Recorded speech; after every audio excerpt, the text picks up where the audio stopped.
Deadly. Welcome to News Strip Down, where I dig through the news and weed out the nonsense so you guys don't have to. 30 minutes or less. Why? Because anything longer is probably just BS anyways. Today is Tuesday, August 11th, 2026. It is 22 degrees Celsius to you guys, 22 degrees Celsius to most of the people who it matters to, and it's 71.6 degrees Fahrenheit to you guys down in the States. Start off with some birthdays. Today in 1858, Christian Ekman. He was a Dutch physician known for his discovery of certain vitamins. He passed in 1930 at the age of 72. And today in 1897, Ingrid Baton, she was a children's writer, 1922, publishing over 600 titles. What was it? The Famous Five and The Secret Seven she wrote. She passed in 1968 at the age of 71. And today, Steve Wozniak, co-founder of Apple in the 1970s, he was born in 1950. He is 75 years old today. Today in 1920, Mike Douglas, TV talk show host, singer with his own show from 1961 to 1981. He passed in 2006 at the age of 86. Today in 1949, Eric Carmen is 74 years old today, singer-songwriter, also known for the song All By Myself, and then Go All the Way. He passed in 2024 at the age of 74. Today in 1953, Hulk Hogan, yeah, he would have been 72. Actually, he would have been 73, yeah, because he passed in 2025, July 24th, just shortly before he would have been 72. Famous wrestler. Today in 1965, Shinji Makanami, yeah, famous game creator known for the Resident Evil gaming series. He is 61 years old today. And today in 1967, Joe Rogan is 59 years old today. I don't know, TV show host, podcaster, comedian. And then today in 1983, Chris Hemsworth, actor, is 43. He's known for his participation in the Marvel movies. And yes, I know. Let's talk about the elephant in the room. I don't know what's going on. I tried messing with it for like a half an hour with my camera, but nothing's working. At least the probably hear me loud and clear, which is ironic considering nobody could hear me yesterday, and then today nobody can see me. Ha ha ha! Very funny. How ironic. Today is Tuesday, August 11th, 2026, you guys. It's 22 degrees Celsius. That's 71.6 degrees Fahrenheit to you guys down in the States. Let's get into the news. Even so, you can't see my face. Hit the like button, subscribe. I'm here Monday to Friday, normally 4 to 4:30 p.m. Central Time, 30 minutes or less. Why? Because anything longer is just BS. Whatever. It is what it is. So, yeah, let's get over to Europe here for some news. Scientists have found 200,000 barrels of radioactive waste in the Northeast Atlantic. 46,000 of them are from France, according to the French National Center for Scientific Research. These were dumped in two operations, one in 1967 and the other in 1969. But for all the other barrels that are out there, they cannot account for where those ones came from. But many European countries happen to, use that exact same spots to dump their nuclear waste. And what's kind of ironic is there's absolutely no talks about cleaning this mess up at all. It's just scientific assessment and understanding the current environmental impact. So yeah, just leave it there. And there is some remarkable stuff that's happening down there with what sea life is kind of like, what type of sea life is thriving in that type of environment. But still, that's and then and then yeah, since retrieving 200,000 barrels, 4,000 meters deep in the ocean right now is they're saying it's impossible, which pretty much means they just don't want to clean up the mess that they created themselves, which is just like every other major disaster. Big corporations, big companies, they pollute the world, and then they expect us, either just let it be, or us to clean it up after. But you think with drone technology and stuff like that right now, they could start cleaning that garbage up from the bottom of the ocean. But then yeah, it's just crazy. All this nuclear talk, like I think they're trying to desensitize people when it comes to nuclear power. It's like, hey, look at, we've had a good track record lately. But then even still, it comes down to, longevity and being able to keep the plant sustainable. Like, let's jump over to Romania's Cernavodă uh, uh, power plant. Uh, they're talking about possible shutdown of their second nuclear reactor. When was I talking about this? Last Monday? I think I talked about this last Monday. So yeah, Romania's Cernavodă nuclear power plant is planning on shutting down their second reactor probably this Thursday, which will be August 13th, which is kind of ironic. Like, this is the date 13, especially August 13th. This is very interesting. I'll get into that towards the end of this. But even with attempts to divert more water to cool the plant, it's just not working. And we have bear, bear with me here, sorry. So we have Romania's Cernavodă nuclear power plant that runs on the Danube River here. We also have the Hungary's PAC nuclear power plant that's on the Danube River. And then you have what's the other one? We also have Bulgaria's Kosovo plant that is also on the Danube River here. And all three of these nuclear power plants are seeing significant shutdowns right now because they can't supply enough cooling water to their facilities. So this is what it comes down to, you guys. Like, yes, it's like, okay, yeah, we're showing efficiency. We're showing that we haven't had any major like catastrophes when it comes to nuclear power. Okay, but where's the efficiency? It's like, oh, it's just a drought season. It's a drought season. Yeah, but still, it's not efficient. Like, we're still gonna now. Now, nuclear power is really starting to show its flaws. Like, even more so now than what they were talking about before. Oh, and then since we're talking about power, let's head over to Manitoba, Canada here. So Manitoba Hydro wants to spend $3 billion to add three more natural gas electrical turbines, along with a 10-year plan to construct a 5 megawatt battery storage and new wind farms to generate 600,000 extra megawatts of power.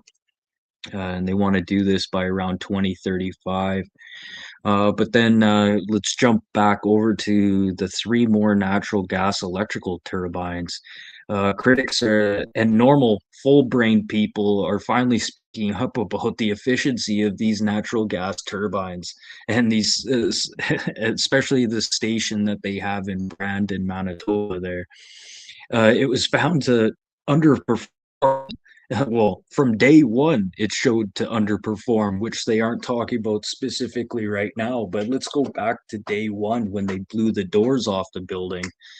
Yeah, and then just the design of this natural gas turbine system. It's designed for like warmer climates. It was never designed to run in cold climates. You can tell by the way the stacks are designed. So what was it over? Do, do, do. So over the couple years here during the winters, the Brandon station, the natural gas hydro station, has actually had to limit power during some of the coldest winter days, when people are needing it most. And this is just because they can't run it properly for some reason. I wonder why, because it wasn't designed to run in this type of climate. And this is kind of like the Pfizer facility not far from Pfizer. It was previously Wyeth Ahurst Laboratories. They're the company that turns, horse pee into conjugated estrogen for hormone pharmaceuticals and stuff like that. When they did a major reno there, they had energy engineers come up from the United States telling them, how this is how they should build their stacks, blah blah blah. That's code down there, but yeah, it doesn't work that way up in these climates. So what they ended up having to do is extend some of their stacks to get a proper efficiency to, you know, do what they're doing properly by making the first stage of birth control pills and whatever kind of other weird hormone drugs that they're putting out there. And you can thank Pfizer and Wyeth Ahurst for all the hormones in our water. But like I was talking about with the stacks there, they couldn't be running that facility properly until the stacks had been extended. And the same kind of issue is they're having with these natural gas facilities in Brandon, Manitoba, let alone just trying to start up the piece of junk in the first place. And they want to build more of these. Ha ha ha ha ha ha. Don't make me laugh. Absolutely don't make me laugh.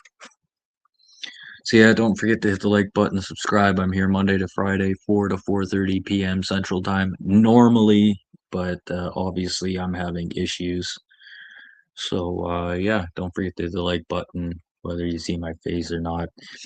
Yeah, it is Tuesday, August 11th, 2026, 22 degrees Celsius. That's 71.6 degrees Fahrenheit to you guys down in the States. And then speaking of the States, Bill Gates has started building a $4 billion nuclear facility in Wyoming with the 204 or 2,400 residents of Kiermere that built the town with coal are kind of split about this idea right now. And then, by the way, actually, yeah, I'll wait for the punchline. And then, first of all, let's talk about where did Bill Gates get this quote for this nuclear facility here at $4 billion here? Because just the last nuclear reactor that they built two in Georgia. What was that? Voltaire's power plant ended up costing over $30 billion. And then to be fair right now, okay, so let's just cut that in half because that was two reactors. Okay, so let's cut that down into $15 billion. And then you still have to put into consideration, specialty materials, the supply and demand of these special materials. When it comes to specialty materials, if they're so specialized, companies can charge whatever they want for them.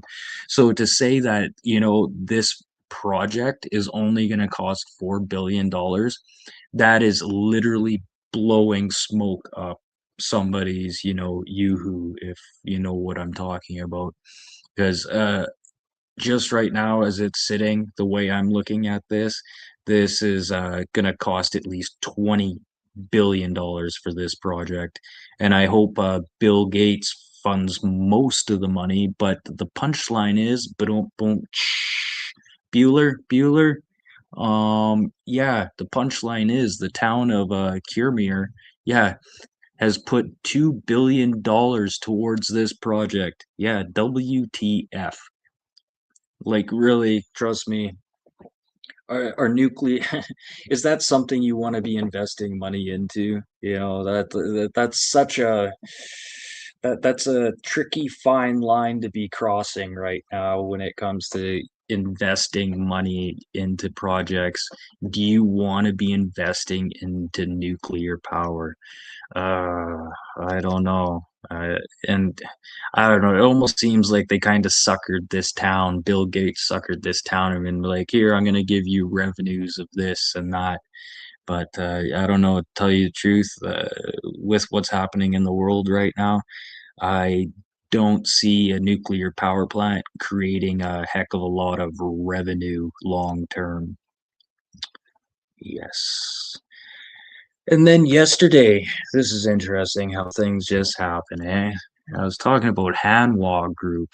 Yeah, they had come up and they seem to be popping up a little bit more here. So Hanwha Group has got more stakes in Korea's aerospace industries, now having 15.89% of the company. This is after just talks the other day of the U.S. and allied countries rebuilding stockpiles, their missile and specialty weapons from Hanwha Aerospace. So this is kind of interesting. The 15.89% is divided up over stocks between Hanwha Aerospace, which has taken 9.9% of that, 15%, and then you have Hanwha Systems that's taking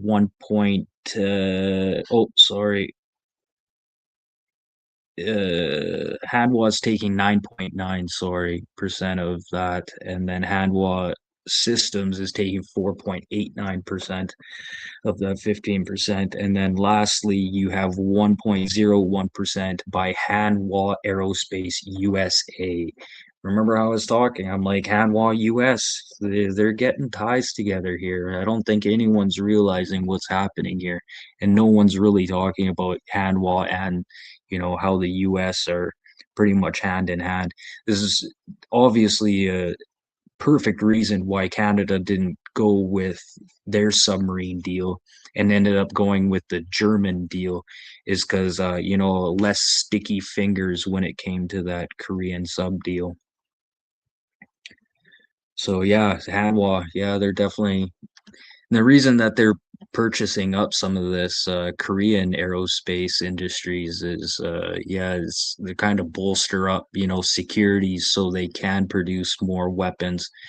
Because the global market right now is looking at South Korea as a major producer for arms right now, especially when it comes to technical arms like ballistic missile, no, like cruise missiles and things like that. And to kind of end the news, you guys, this is very interesting. If you guys haven't heard, so tomorrow is a solar eclipse that's going to be fully seen in Greenland, Iceland, and parts of Spain tomorrow. This also marks the the feast for the first night of the prophet and his bride. And this is to commemorate the marriage of Aleister Crowley and his wife Rose Edith Kelly. In their religion, he created Thelema. Yeah, this is very interesting, you guys, that this just happens to coincide, with this solar eclipse. And, how I was just talking about, was it Romania? Tomorrow, not tomorrow, on the 13th, is going to be shutting down their reactor, possibly. And that's supposed to be the actual. Oh, trust me, this is gonna get into a rabbit hole right now. This is very interesting. It gets more than just it after this news. uh, da, da, da. So, in esoteric traditions, an eclipse represents conscious self, symbolize the sun, and to be temporarily obscured, prompting a deeper subconscious or the unknown, where the seeker confronts shadows to realize their true will.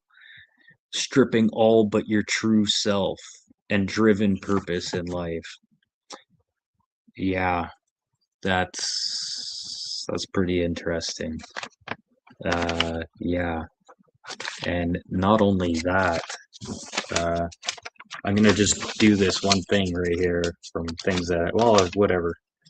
I'll do the things in history, but keep in mind on that Aleister Crowley thing tomorrow, about Aleister Crowley's thing tomorrow and the sunset, because I'm not done with that. I got the trifecta here, which is hilarious. I never get a trifecta. So yeah, sorry about no video, blah blah blah. But I have a good mic today, obviously. But I'll hopefully have the camera fixed for tomorrow. But let's. I'm gonna end things on things that happened today in history.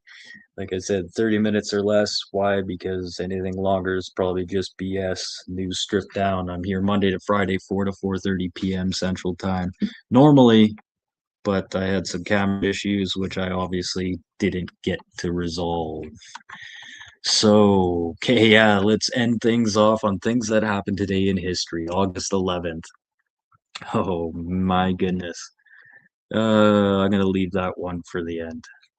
So today in 1951, the first televised colored Major League Baseball game was aired on WCBS New York. And it was Boston versus Brooklyn. And today, in August 11th, 1978, the release of Chick's second album with Le Freak becoming Billboard Album of the Year in 1979.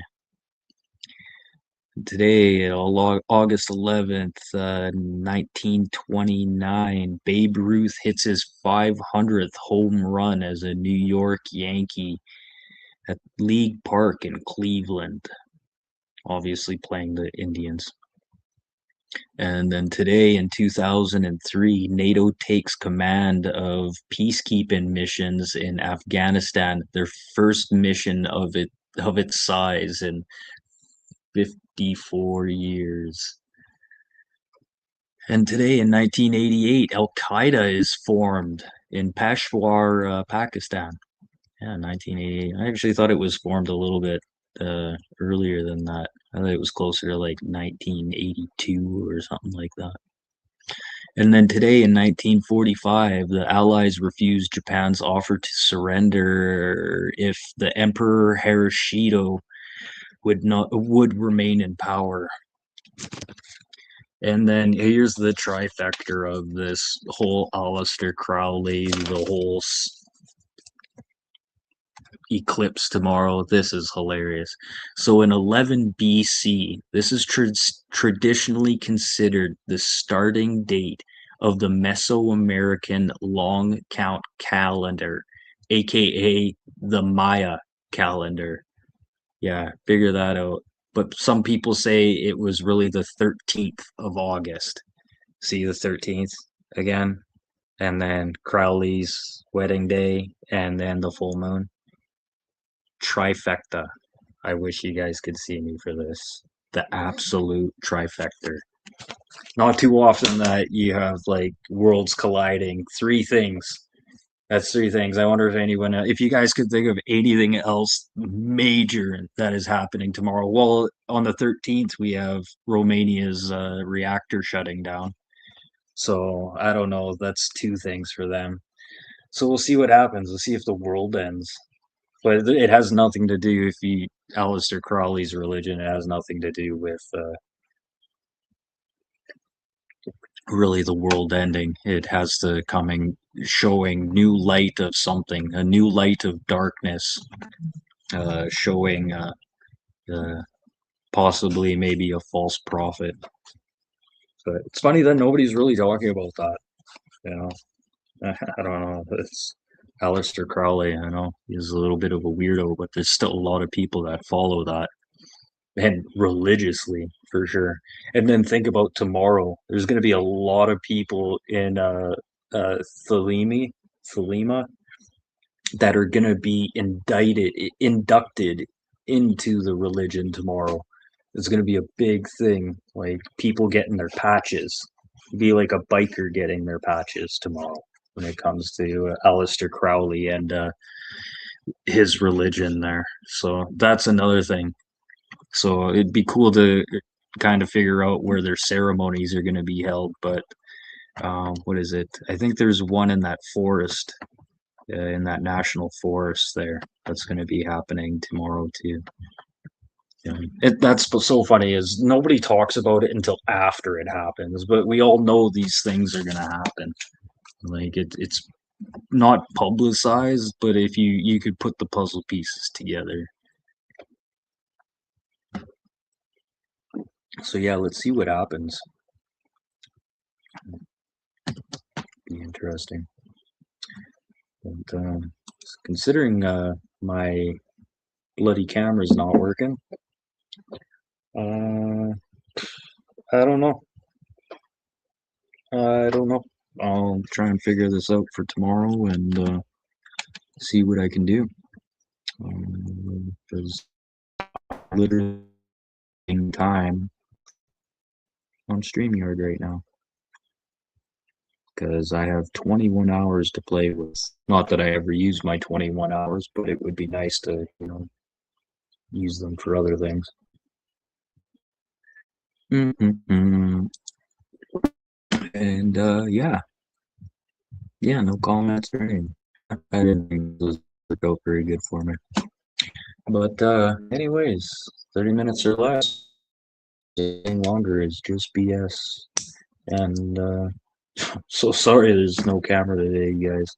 I hope hopefully the mic sounds good, considering it sounded like crap the other day, but I don't know. I think something's going on with I'm just having multiple problems hit me all at once. It is what it is. Don't get too angry about it. Shit happens. But I will be back for Wednesday's show. And yeah, if I don't see you guys, have a good week. And I don't know. Don't let things get you too excited. It's a whole lot of stuff out there not getting worth excited over. But yeah, see what happens tomorrow morning, you guys. I wish I had a. Oh, when's that eclipse? Yeah, whatever. But anyways, you guys have a good one, and I'll try to make sure everything sorted out for you guys tomorrow. Okay, peace out. Oh, should I do this? Yeah, let's do this.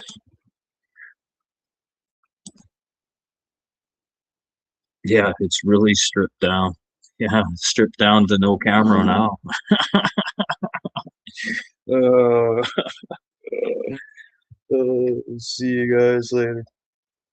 Oh, it's so funny. Later.